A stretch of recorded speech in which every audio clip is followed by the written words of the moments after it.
On tonight's programme, as the five main party leaders send a joint letter to the Treasury lambasting the decision to pause hundreds of millions of pounds of investment, our political editor speaks at length to Stormont Finance Minister Kiva Archibald.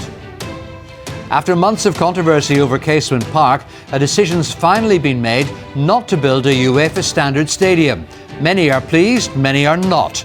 I'll be discussing the fallout with Professor Peter Sherlow and Alison Morris. More controversy over legacy issues and how cases should proceed. I'll be discussing that issue in detail with Professor Kieran McAvoy, Kenny Donaldson from the South East Fermanagh Foundation and Daniel Holder from the Committee on the Administration of Justice. In Scotland and Wales, 16-year-olds can vote in their regional parliamentary elections. Should that be the case here? Daniel Duffy investigates.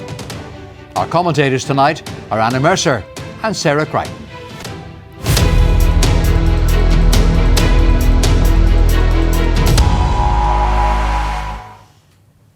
There is considerable anger among the five main party leaders at Stormont over the decision by the Treasury in London to pause hundreds of millions of pounds of funding for two city and growth deals here. In a joint letter to the Secretary of State and the Chief Secretary to the Treasury, they described that decision as appalling and short-sighted. The funding for Causeway Coast and Glens and Mid-South West has been halted. The Finance Minister is furious. She spoke earlier to our political editor, Tracy McGee. Minister, a joint letter sent out by the leaders of the five main parties here at Stormont. Some very strong language in it. Why the decision to take this step? Well, I think that letter is reflective of the sentiment that there is in relation to this decision. So on Friday evening, we had notification that there was a pause in the funding commitment for 4 of the city and growth deals. 2 of those we now know are going ahead, but there is still a pause in relation to Mid-South West and Causeway Coast and Glens growth deal. That's absolutely scandalous. It's really poor handling of the whole situation. And I think the letter is highlighting that there can be absolutely no disparity in the treatment of these city and growth deals. And I have spoken to the chief executives of the 4 councils involved in the deals where the funding commitment remains paused. They're utterly dismayed and frustrated, and I share their dismay and frustration because so much time and effort and commitment has already gone into getting these deals to the stage that they are now. It's involved effort from executive departments, from local government, but also from private sector partners, and any pause in relation to that funding commitment undermines and risks confidence in these deals going ahead. You also spoke to the Secretary of State Hilary Benn and the Chief Secretary to the Treasury Darren Jones yesterday, I believe, but clearly that conversation didn't shift the dial at all. Well, I reflected to them the sentiment that has been reflected to me by the council partners and local representatives, that this is a decision that has to be changed immediately, that we need to see the pause lifted and that these deals get the go-ahead. You were clearly very surprised on Friday when this announcement came. Did you try to contact the Treasury at that point and get some sort of clarity on all of that? So we had been given information on Wednesday in advance of us travelling to Treasury for our meeting with the Chancellor on Thursday at official level that this was the situation, and I took the opportunity along with the First and Deputy First Minister to raise it directly with the Chancellor and to make all of those points about how important it was that this funding commitment remained in place and that these deals remained in place. She had advised me to engage with the Chief Secretary to the Treasury, which I did immediately, and I think we can all agree the handling of Friday was really poor. It's not how business should be done, and I did meet with the Chief Secretary of the Treasury and the Secretary of State last night, and I reflected that the handling of them in particular has been a source of considerable dismay. They reflected that was far from ideal and recognised that the communication had been poor. Let me ask you about another big project that hit the headlines as well, Casement Park. So the First Minister has insisted that Casement Park will be built. UK government has refused to say if and when it will put any more money into the pot. Taoiseach wasn't saying much about it yesterday either. Is it likely that the executive would be in the position to give more money to this project? Well, I think first of all, it's important to recognise the huge missed opportunity that we have now had, because we won't be participating in Euros 2028. And I think the loss there of the opportunity to participate in that, to have that tournament played on our own doorsteps, and all of the economic and tourism potential from that, and also, you know, the loss for local football in respect of that, is really, really disappointing. Casement Park will be built. It's an executive commitment. It's within the programme for government. And what we need to see now is the British government putting its money on the table and confirming what its contribution actually will be to that project. Why would it though? Because there is no Euros dimension to it, and as I understand it, the figure now sitting for a GAA only Casement Park could be somewhere around £250 million. Well, I think we need to see the basis of those figures to start with, and we do need to see the British government putting its money on the table, because it has made a commitment to make a contribution to the redevelopment of Casement Park. For the Euros? Well, I think it has made a commitment to make a contribution to the redevelopment of Casement Park, and I think we need to hold them to that, and we need to see this project actually get on and get delivered. I think the previous Tory government have a lot to account for there as well, in terms of the dither and delay that we've seen from them in relation to actually confirming what funding commitment that they were prepared to make, and left us in this limbo, which has resulted in us not being able to see the Euros played here in Belfast, and that's very disappointing. Minister, thank you very much. Finance Minister Kiva Archibald speaking to Tracy McGee. We're listening to that, Professor Peter Sherlow from the University of Liverpool and Alison Morris from the Belfast Telegraph. Alison Morris, the Finance Minister, is saying this is now a two-tier system between the countryside and major cities. Is she right? Well, yes, she's also right in the fact that that isn't a way to do business. So on Friday, we had the famous Friday news dump that governments have used over the years to try and get rid of all their bad news in one go. We had the family of Sean Brown told that they weren't going to get an inquest. We had the news on the city deals and the fact that the funding wouldn't be forthcoming there. And then we also had the news on Casement Park, which came after 7 o'clock on a Friday afternoon. I think that showed, you know, it was not the proper way to do business. It wasn't a professional way to do business. And it didn't show goodwill towards the people who live here from the new Labour government. It showed almost like it's going to be more of the same. We can expect basically what went before. So yes, you can. And also the fact that we're now saying that Derry, Strabane and the Belfast deals will go ahead, but those rural areas which are badly in need of investment are going to be left behind is hugely disappointing, and it doesn't particularly make great financial sense. It has resulted in a rare act of unity from the five party leaders, Peter. Not last. but I think it's important I think we need to be a bit more cautious here. These city deals are very easy to design for urban places. So Belfast is the 7th best performing economy in the UK. It clearly has infrastructure. It has universities. It has all these catalysts to stimulate the economy. Some of the deals that were put together weren't fit, in my opinion, were not fit for purpose. They did not factor in enough about how rural areas would be linked into those core economies that we have in Northern Ireland. But those behind those would think differently, actually. Of course would not. That's my opinion. I think the one in Derry actually is also could be much more growth oriented and could be much more linked to growth strategies. But the point about this is that Alison's point is right. They delivered it in the wrong way. And I think one of the things that's really important here is this is a new Secretary of State. There clearly was a bad taste in the mouth about the previous administration, and they haven't really got off to a good start here, and I think that's really important. How do you read the excuses that are coming from the government then, Alison? Well, it was clearly very deliberately planned. You can't say that it was, there's an accidental news dump on a Friday afternoon. We know this is a government tactic, albeit a very cynical one. And the fact is that people now recognise that it's a tactic to leave such big decisions until after the evening news on a Friday, knowing then that come Monday they think it's going to take the sting out of it was how this was all planned. Hilary Benn has been meeting with Leagacy families. He's been making some of the right noises, and we thought maybe this was going to be the change that we need. People were optimistic that maybe this new government was a new start. Right now it's just looking like same old, same old. It's not looking like there's going to be any great change, and it's also very disrespectful to the people who live here. On one hand they say we're an integral part of the UK, and on the other hand we're treated like the poor relatives.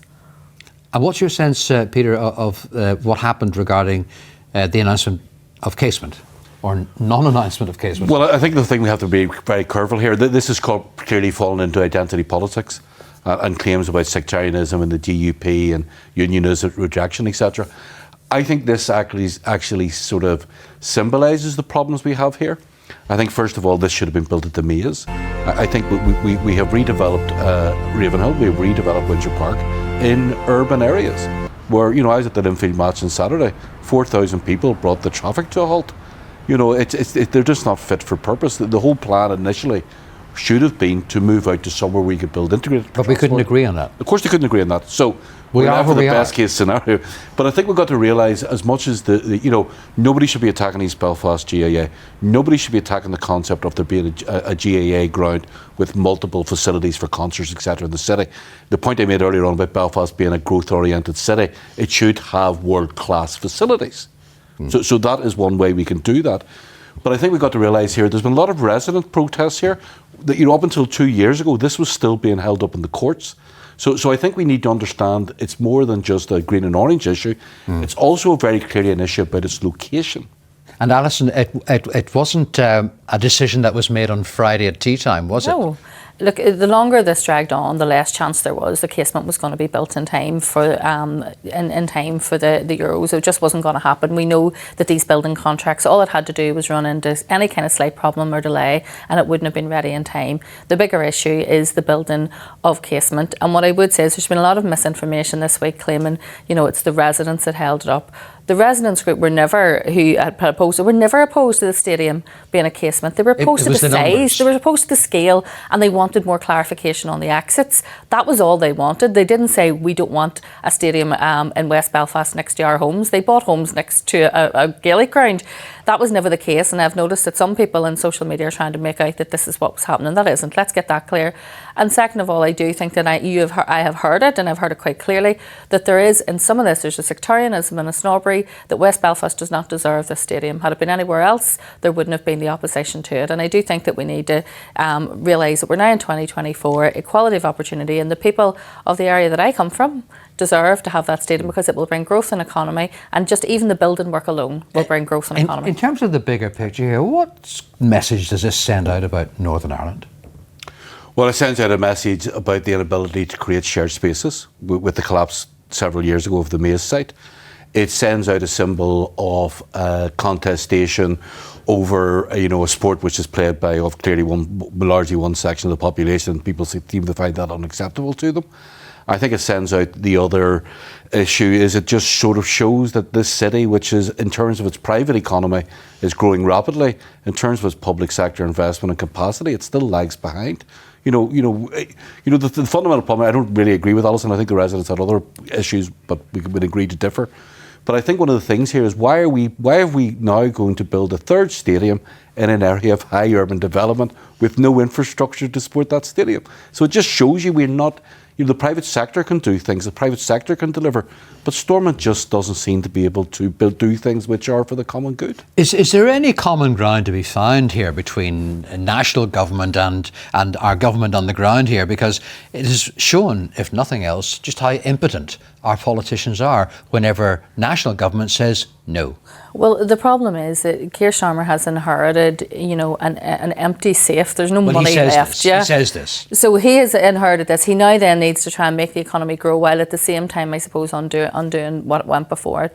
And also remember that Scotland's in the same position, Wales is in the same position, and he has just won back a load of those red wall seats. And the MPs there will be down at Westminster with their hands out as well, looking for projects for their area as well. So I think that the issue is, and this has always been the case, it was the case with the previous Tory government, there are no votes in Northern Ireland for Keir Starmer. There was no votes for Boris Johnson.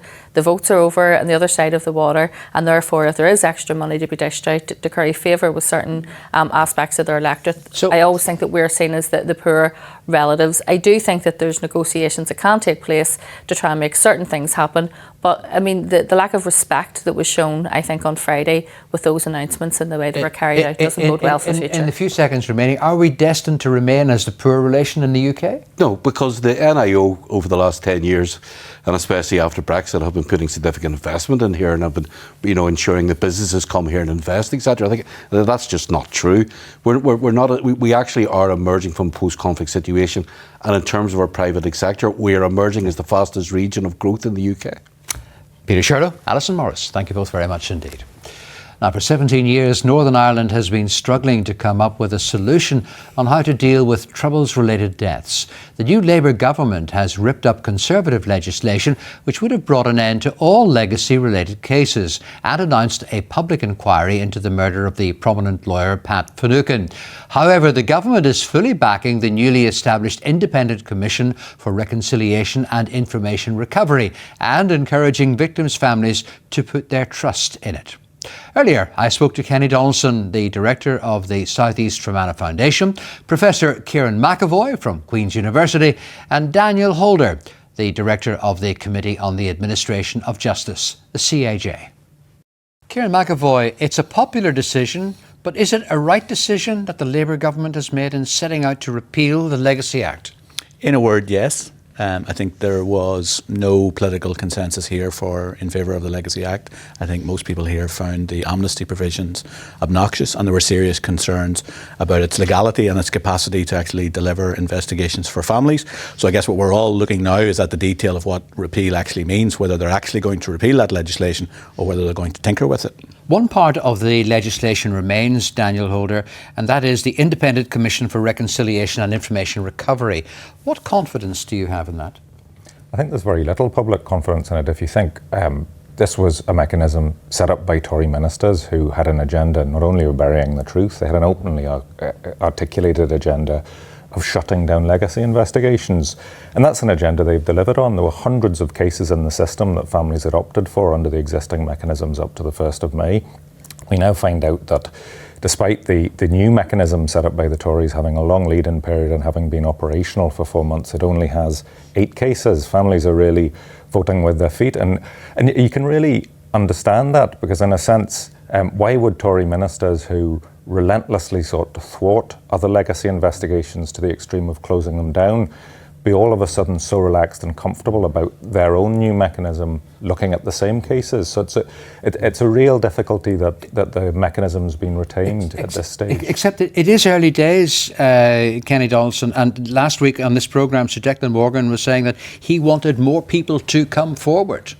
Do you have confidence that will happen? Well, I think, Paul, the truth is that we're in a period of vacuum, I feel like, and there are many victims and survivors who are really watching on to see what happens next. I don't think that there is a confidence in how ICRA is currently constructed. Is it possible that there are governance changes and other fairly systemic changes within that body to enable and allow people to feel a confidence? That's possible, and that's what the judgment, of course, of the courts was in regards to its abilities to carry out Article 2 compliant investigations. So we will watch on, but certainly we will want a confidence that there are pathways to justice, truth and accountability for our constituency, which haven't existed heretofore. And Daniel Holder, the Secretary of State has said that he will beef up its remit. Is that any consolation? Well, it depends what he actually does. I mean, the language used by the Taoiseach was more precise, that he said it needed substantive root and branch reform in order to make it Article 2, to use the technical term, compliant. What that means is that it would have the ability to conduct independent and effective investigations. I mean, what we really need to see is something that absolutely transforms this institution into something that's unrecognisable to its current state in order to make sure it's human rights compliant. I mean, this mechanism has raised international concerns at the United Nations Human Rights Committee, for example, who want it replaced with a proper mechanism. It has created those broad concerns, and I think only really the sort of substantive root and branch reform that produces something else at the other end is something that will get confidence. Beyond the ICRIR, there will be an independent inquiry into the murder of Pat Finucane. Now, this is one that had been agreed a long time ago anyway. Do you believe that they will get to the truth here? That there will not come a time when the government will deny certain state documents so that you can have a completely independent public inquiry? I strongly welcome a public inquiry into the Finucane case. It's long overdue. As you say, it was promised to the families 20 years ago. And the reason for that is, as the former Prime Minister David Cameron said, there were shocking levels of collusion in that case. I guess the proof of the pudding will be in the eating. But as legal mechanisms go, a public inquiry is probably the most robust way of getting to the truth in a case like that, where there will be a lot of intelligence information. It is a way of managing that process, and I can understand why the families pressed for that for so long, and I'm very, very pleased for them that it was granted. Are you having conversations like this with the government, Kenny?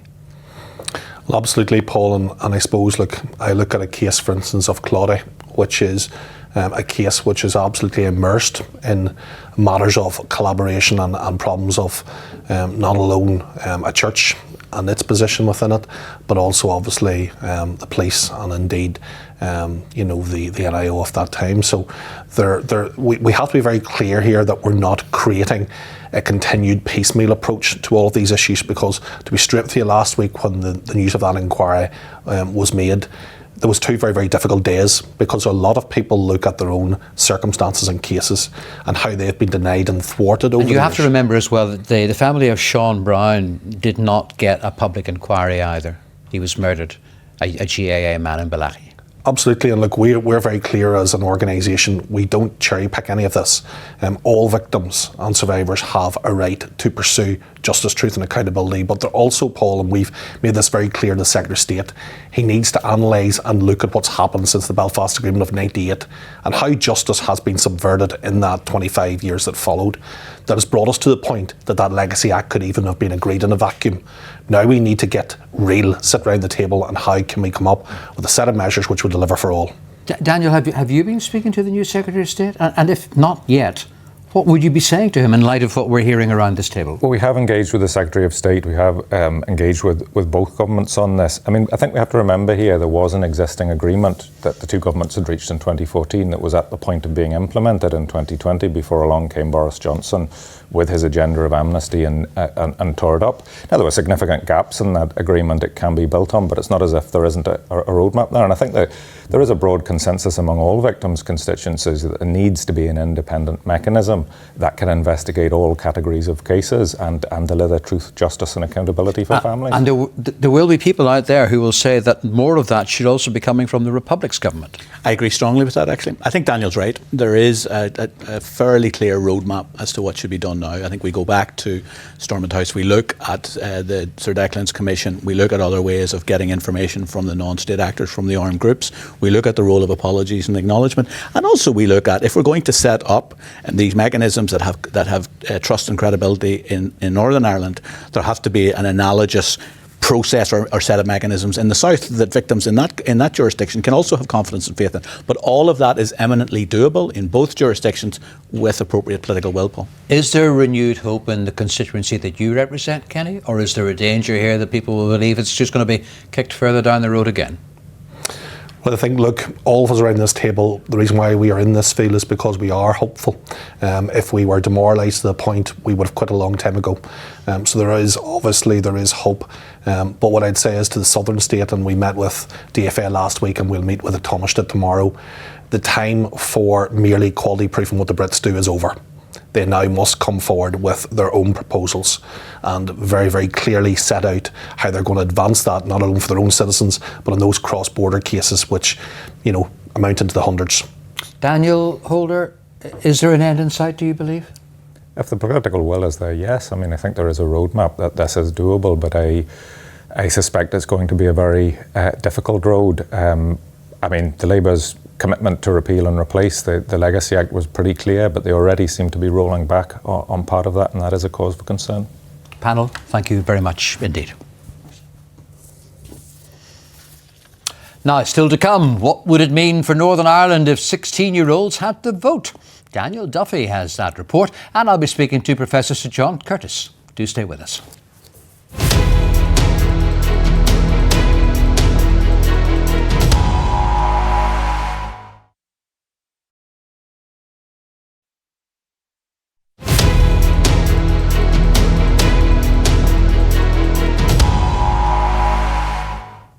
Hello once again, you're watching View from Stormont. Well, joining me now are commentators tonight, Anna Mercer, who is the Deputy Director at the political consultancy Stratagem, and the writer and lawyer Sarah Crichton. Anna Mercer, if I can come to you first, is there a danger of people being re-traumatised by the endless cycle of legacy?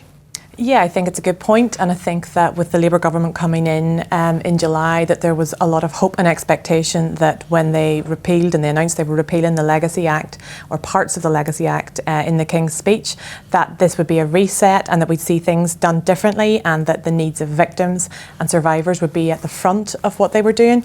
And I think that recent events, certainly for Sean Brown's family, don't necessarily correlate with that expectation. Whilst it was good news for the Finucanes that they are being granted that long promised public inquiry, unfortunately others are not going to see the same justice, and I think it really calls into question the natural justice that all victims really should be entitled to, but there's no easy solution to it, and the ICRIR is the only way he's looking at dealing with it. And Sarah Crichton, there may not be an end in sight to this anytime soon either. No, I don't believe so. I think with the Labour government coming in with the Leagacy Act being repealed and then this decision about the Finucane inquiry, this issue is going to go on and on. There are wider issues around the ICIRR and the fact that so few victims have taken up an offer of investigation and gone to that organisation. But it is early days. It is early days, yes. So, but I mean, legacy just permeates everything in Northern Ireland. It is an open wound, and until we address it properly, it will continue to fester. But how do you address it properly in that case? Well, I think if we look at how we incorporate this into not just legacy but also future, looking at plans in the programme for government whereby peace has been incorporated within that, how do we ensure that we are treating people from legacy cases, where do they fit into the government's plans going forward at a local level? There's no easy wins in this, but I think that the fact that the last government really just wanted people to die out doesn't happen. It's an intergenerational trauma. And surely we can see that people who have suffered bereavements, 30, 40, 50 years ago are still really living these experiences, and no amount of wishing them away is going to make that happen. One of the other big talking points today has been the city deals, or lack thereof. And I'm just wondering what you make of what you've heard. I think it was a bad week for Labour, the New York government in Northern Ireland last week. Belfast City deal and Derry going to be signed tomorrow. £1 billion invested in that. And the thing I think that needs to be pointed out is this is not just a UK government deal. This deal has money from our executive, from local councils, as well as from the private sector. So it's not just a solo run by a UK government. They need to talk to their partners. Everyone was taken by surprise in this, including our own executive ministers.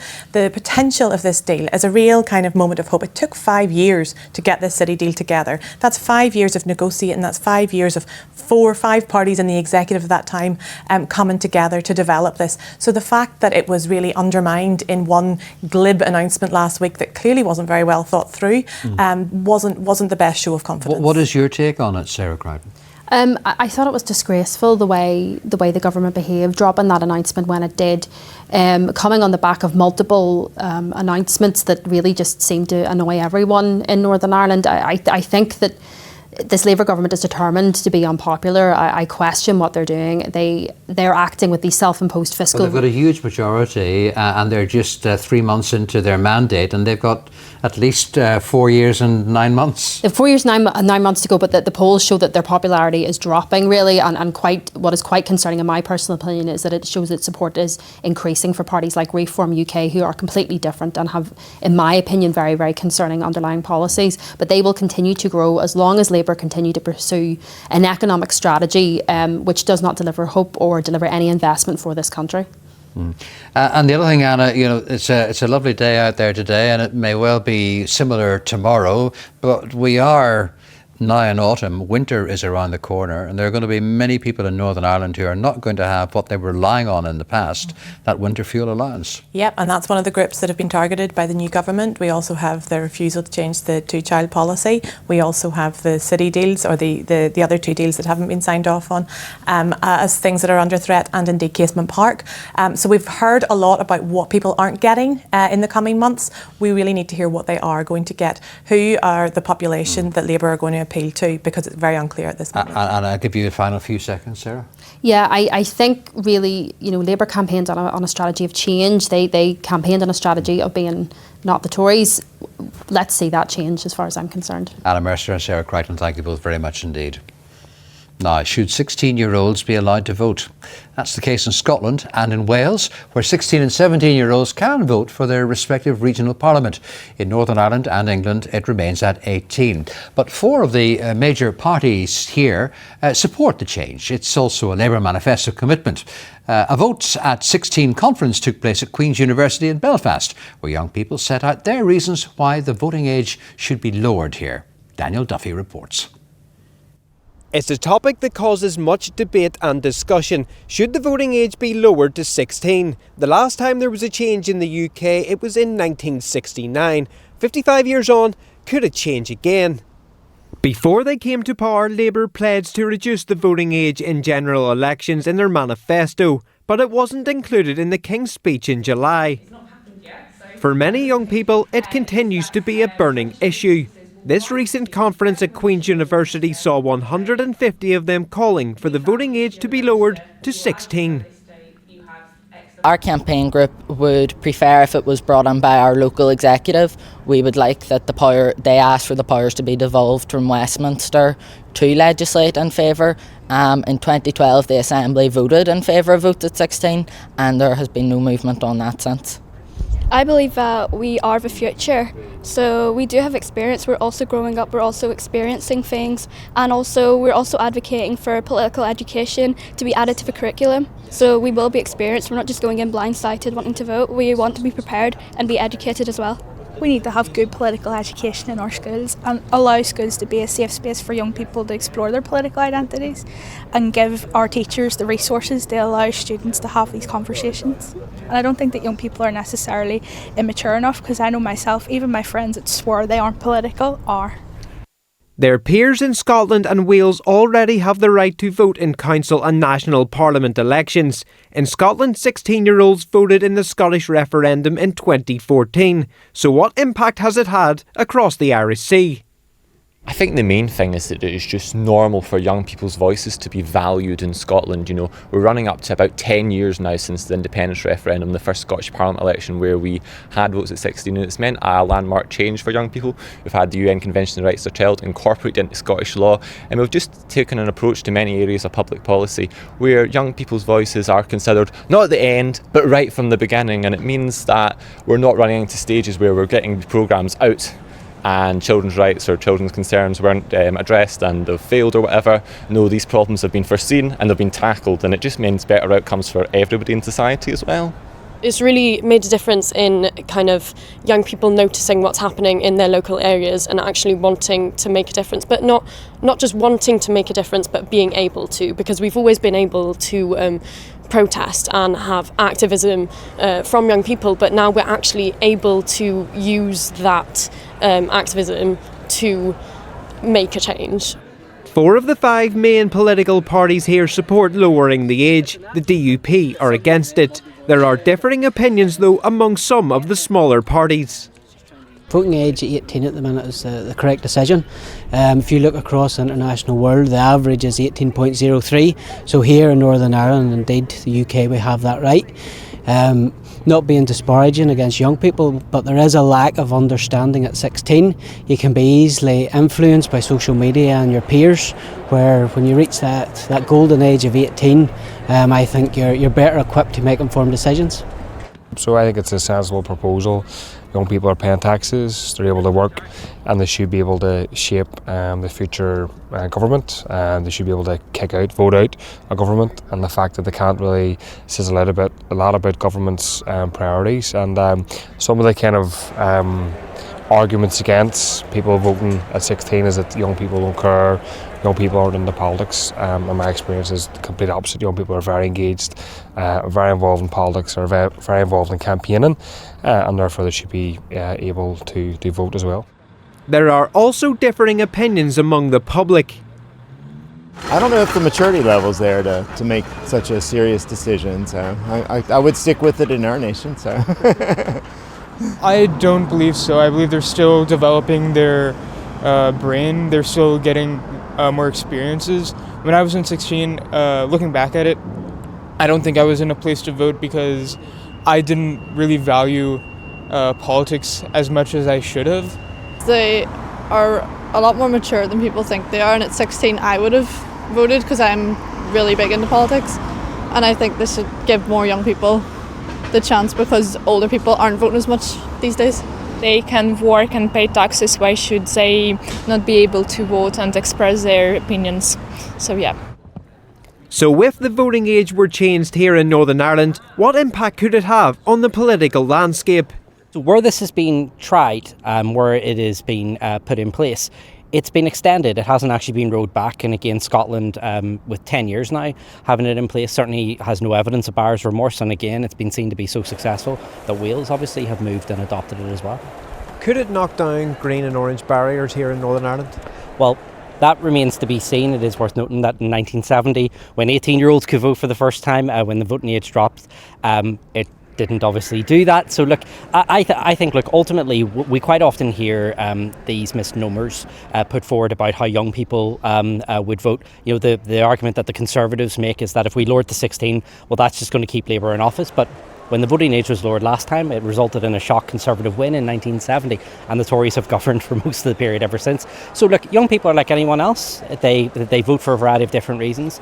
In terms of getting the green and orange barriers down, I'm not sure that will be the resulting cause of it. But however, I'm happy to be proven wrong on that. For now, no change seems to be on the horizon, but it is a debate that will continue to rumble on. Daniel Duffy reporting. To reflect on how Scotland and Wales have embraced lowering the voting age to 16 is Professor of Politics at the University of Strathclyde and electoral expert Professor Sir John Curtis. What would be the impact of voting in Northern Ireland then from the age of 16? Well, I think the honest truth is that it's easy to exaggerate the extent to which lowering the voting age to 16 would make a dramatic difference to our politics really anywhere inside the UK, because we have to bear in mind that we are all of us looking at ageing societies where the proportion of the population that would be age 16 or 17 and would get added to the electorate is relatively small. That said, of course, we would not be surprised if this was relatively somewhat at the margin advantageous to the nationalist community, given that they are that community is somewhat has a lower age profile. But I think it's all too easy for politicians on all sides of the argument to exaggerate the impact, at least in terms of the partisan impact. Of course, those who advocate reducing the voting age to 16 argue that the reason for doing so, well, one, because they are the people who are most likely to have to live with the consequences of whatever decision is made. And secondly, that perhaps giving people the chance to vote while they still live at home, as opposed to being at university or otherwise dealing with adult lives away from the parental home for the first time, they're more likely to make it to the polling station. That helps to create the habit that ensures that they go to the polling station again in future. And there has been some research that suggests that there is some, at least, merit to that kind of argument. What has been the experience in Scotland and Wales? Well, of course, the first ballot in Scotland, where the voting age was reduced to 16, was the independence referendum of 2014. But again, we have to bear in mind that in an electorate of around 3-4 million people, we were only adding about 100,000 voters to the register at that time. In fact, at that point in time, at least, 16 and 17-year-olds, yes, they were more likely to vote yes than no, but they actually weren't as likely to vote yes as those in their 30s and their 40s. So again, the truth is that the broader impact was rather less. Why did it happen? Well, it happened essentially because the SNP had long been of the view that votes should be at 16. Yes, I think they were also not unaware that they anticipated that 16 and 17-year-olds would be more likely to vote yes than the 66 and 67-year-olds. But in many respects, this was a decision was made as much by party policy as it was necessarily by hard electoral calculation. Does a 16-year-old have sufficient experience of life to vote? And is a 16-year-old more susceptible to peer pressure? Well, that, of course, is one of the arguments that people are not necessarily as well versed in politics. And certainly, there is a general problem. We reduced the voting age to 18 in the late 1960s. We're now, I think, on a journey to reducing it to 16 for probably all elections. inside the UK, including at Westminster. And one of the things we certainly know is that people who are younger are less interested in politics, and as a result, they're less likely to go out and vote. It just happens to be the case, however, that the evidence, including from Scotland, but also from elsewhere in the world, Jersey, the Isle of Man, for example, where this step has been made, that it is the case that 16 and 17-year-olds are at least rather more likely to turn out to vote than are those aged 18 to 21 because they're still living at home.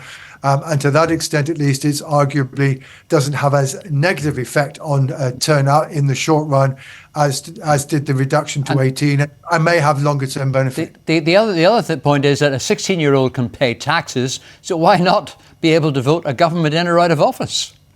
Yeah, sure. The truth is, of course, 16 is the age at which people get given a national insurance number. It's the age at which potentially people enter the labour market, although, of course, most people of that age, frankly, are either still students or they're operating as an apprenticeship.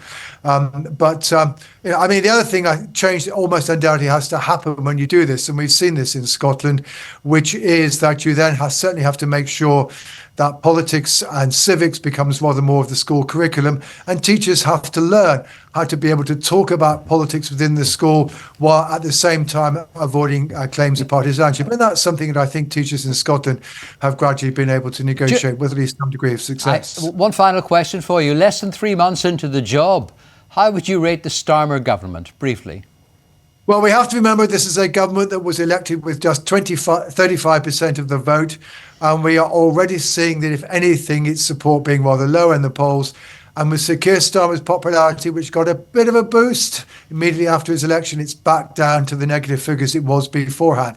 This is a government with a thin electoral base, which has made 1 or 2 unpopular decisions. It's maybe about to make a few more. And one suspects its honeymoon is already coming to a fairly rapid end. Sir John Curtis, thank you very much. You're welcome. Still to come, we get the very latest from the United States after a second assassination attempt on Donald Trump. Do stay with us.